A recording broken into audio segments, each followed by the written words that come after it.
कि हर आदमी एक दूसरे से आगे निकल जाने की होड़ में है और इसके लिए वो कुछ भी करने को तैयार है, और जिसकी वजह से उन लोगों का पीछे रह जाना स्वाभाविक हो जाता है जो खुद में उतना कॉन्फिडेंट नहीं रहते या अपनी बात कहने से कतराते हैं। कहने का मतलब है कि अगर लोग आज आपको रिकॉग्नाइज नहीं कर रहे हैं, आपको नहीं पहचान रहे हैं, तो आप बहुत जल्दी इस दौड़ से बाहर हो जाएंगे। फॉर एग्जाम्पल, कई बार आपने देखा होगा कि आपके दोस्त आपके साथ में खड़े होते हुए भी आपकी बातें ध्यान से नहीं सुनते, लेकिन वहीं पर किसी और की बातों को बड़ा ध्यान से सुनते हैं, और जैसे ही आप बोलना शुरू करोगे आपको इग्नोर करना शुरू कर देंगे। इसका मतलब यह है कि आपको अपने अंदर कुछ ऐसा बदलाव लाने की जरूरत है जिससे लोग आपकी बातों को सुने, दुनिया आपकी इज्जत करे, आपकी वैल्यू को समझे, आपको ध्यान से सुने और आपको इग्नोर ना करे। लेकिन सवाल यह है कि हम आखिर ऐसा करें क्या, ऐसा क्या करें जिससे लोग हमारी वैल्यू को समझे। आज के इस वीडियो में हम जानेंगे कुछ ऐसे साइकोलॉजिकल ट्रिक्स के बारे में, कुछ ऐसे तरीकों के बारे में जिनको अगर आपने अपनी लाइफ में इंप्लीमेंट कर दिया तो लोग ना आपको झुक करके सलाम करेंगे। दैट मीन्स कि आपको सीरियसली लेना शुरू करेंगे,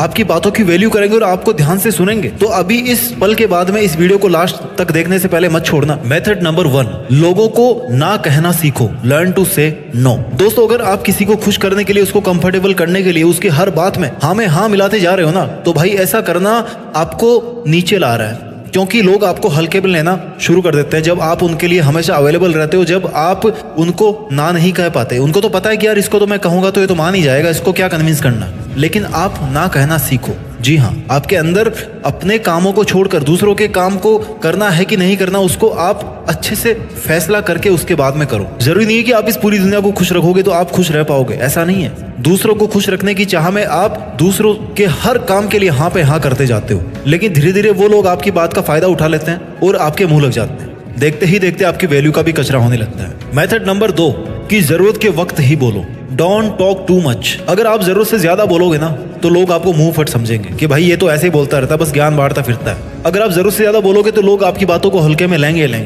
क्योंकि लोगों को पता है कि यार कुछ भी बोलोगे तो ऐसे ही बकवास करता रहता है, मतलब इसकी बातों को सीरियस लेना ही नहीं है, ये तो ऐसे ही है। लेकिन जहां पर आप सोच समझ के बोलोगे, जहां पर आप मौके की बात बोलोगे, अच्छे से सोच के समझ के, 2 बार सोच के, सोचो 2 बार लेकिन बोलो 1 बार। जरूरत के वक्त अगर आप बोलोगे तो आपकी बात का ध्यान रखा जाएगा, आपकी बात को सुना जाएगा, लेकिन आपकी बात में दम होना चाहिए। ऐसे नहीं कि कुछ भी बस मुंह से निकाले जा रहे हो, ऐसे ही फिजूल में जो लफ्ज आया आपके मन में उसको आपने निकाल दिया अपने मुंह के बाहर। ये आदत जल्दी नहीं सुधरेगी, लेकिन सुधरेगी। इसलिए ये देखो कि आपको कब बोलना है, कितना बोलना है, कहाँ बोलना है और क्या बोलना है। अगर आपने ये समझ लिया तो धीरे धीरे आपकी वैल्यू बढ़ती जाएगी। बात नंबर 3, पहले खुद की अहमियत को समझो, अपने आप को समझो, अपनी रिस्पेक्ट करो, तब जाके लोग आपको समझेंगे, आपकी रिस्पेक्ट करेंगे। दूसरों के चक्कर में हम खुद को अहमियत देना भूल जाते हैं। यहाँ पर यह समझना जरूरी है कि आखिर रिस्पेक्ट योरसेल्फ का क्या मतलब है। इसका मतलब यह है कि आप अपने जो प्रयास कर रहे हैं उसकी कद्र करो, आप अपने लक्ष्य की कद्र करो,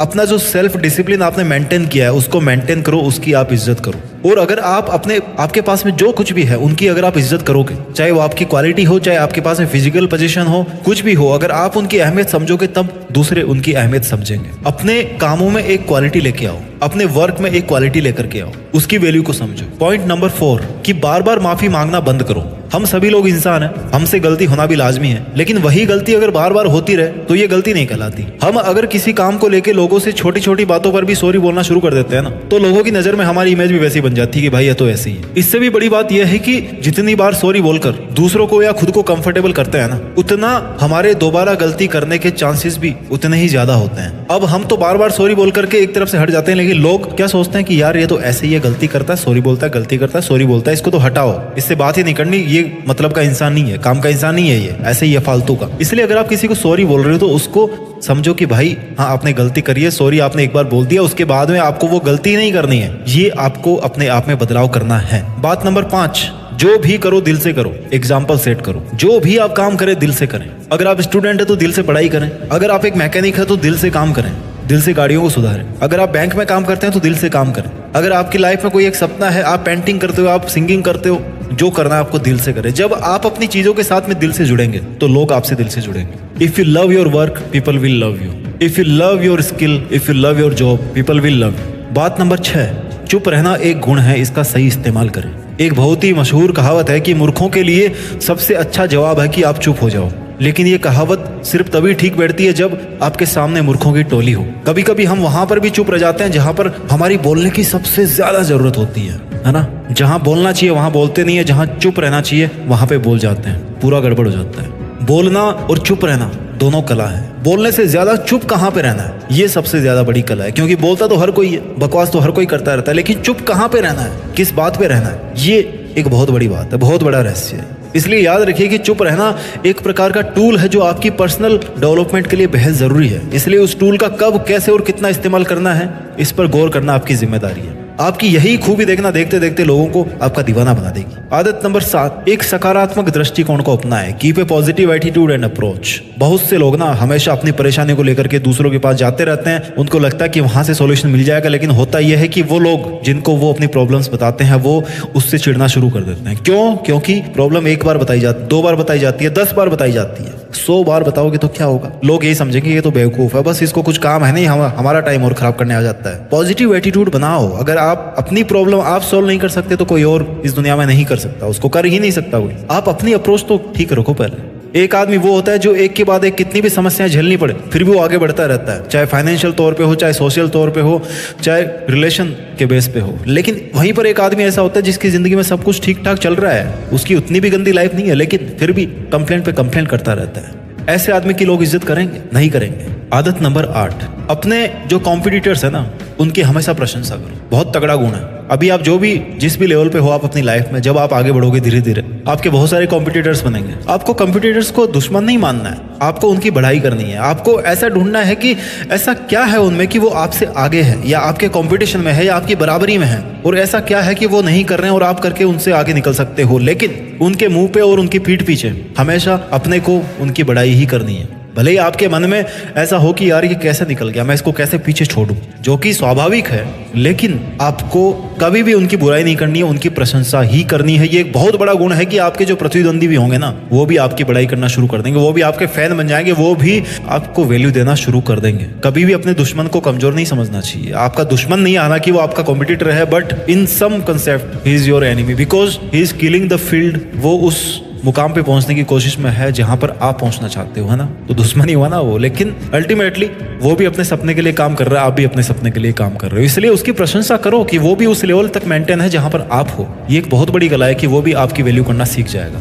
ट्रिक नंबर 9, अपनी सीमा में रहना सीखो। Know your boundaries. आपकी बाउंड्रीज क्या है? बाउंड्री का मतलब क्या है? आपका डिसीजन, आपका कंट्रोल, कहां पर आपको इंटरसेप्ट करना है कि नहीं करना। एक वक्त था जब लोगों का कहना था कि पेड़ पौधों में जीवन कैसे हो सकता है, ये ना तो बोलते, ना चलते, ना खाते हैं। लेकिन भारत के महान वैज्ञानिक जगदीश चंद्र जी ने क्या कहा कि भैया पौधे सजीव हैं।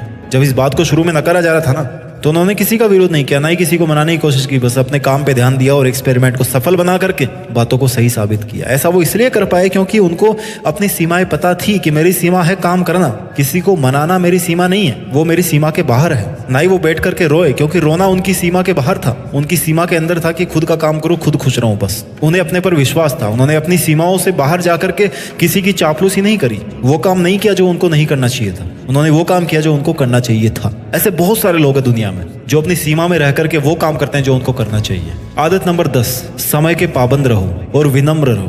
B punctual and stay humble. आपके दफ्तर में ऐसा कोई ना कोई बॉस आपको जरूर मिला होगा कभी, या आपके कॉलेज में कोई ऐसा टीचर होगा, या आपके फैमिली में ऐसा कोई मेंबर होगा जिसके सामने ना कोई कुछ बोलता ही नहीं है, लेकिन पीठ पीछे बोलते हैं कि यार वो मेरे को ऐसे बोलता है, वो उसको समझाओ, कोई मेरी बात नहीं मानता हो। जी हाँ, हमारी लाइफ में ना कोई एक ऐसा प्राणी जरूर होता है, चाहे आपके ऑफिस में, चाहे आपके कॉलेज में, चाहे आपका रिलेशन में हो, चाहे फैमिली में हो, कहीं पर भी हो, चाहे आपके पड़ोस में हो, कोई ना कोई ऐसा प्राणी जरूर होता है जिसको सामने कोई कुछ नहीं बोलता लेकिन पीठ पीछे बहुत कुछ बोलते हैं। हमें पीठ पीछे कुछ नहीं बोलना, हमें विनम्र रहना है, सुलझा हुआ रहना है। सुलझे हुए स्वभाव से बड़ी जिम्मेदारी को भी उठाएंगे ना तो उसको पूरा कर लेंगे। वहीं अगर आप खुद गुस्से होंगे, कुंठित होंगे, ईर्ष्यालु स्वभाव के होंगे किसी के प्रति, तो फिर आपको ना जिंदगी एक बोझ सा लगने लग जाएगी। तो धीरे धीरे आपके इस स्वभाव का प्रभाव आपके आसपास के लोगों पर पड़ेगा। वो आपकी रिस्पेक्ट तो दूर, आपसे बात तक करना नहीं पसंद करेंगे। आपकी वजह से किसी का टाइम बर्बाद नहीं होना चाहिए, आपकी वजह से कोई हर्ट नहीं होना चाहिए। हर्ट नहीं होने का मतलब ये नहीं कि आप उसको खुश करने में लग जाओ, पर आप कोई ऐसी बात मत बोलो कि सामने वाला हर्ट हो जाए।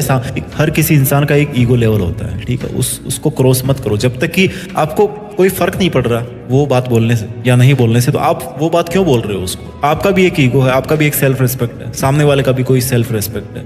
उसको मत तोड़ो। इज्जत दोगे तो इज्जत मिलेगी। ये थे लाइफ के 10 ऐसे रूल्स जिनको अगर आप अपनी जिंदगी में फॉलो करोगे तो आज आपको जितनी वैल्यू मिल रही है ना, उससे ज्यादा ही वैल्यू दुनिया आपकी आने वाले टाइम में करेगी। दुनिया आपकी कायल हो जाएगी कि भैया बंदा हो तो ऐसा। आई होप आपको ये वीडियो अच्छा लगा होगा। अच्छा लगा हो तो बहुत मेहनत कीजिए अपनी जिंदगी में, अपना ख्याल रखिए, आगे बढ़ते रहिए और देश में अपना नहीं बल्कि दुनिया में देश का नाम कीजिए। जय हिंद, वंदे मातरम।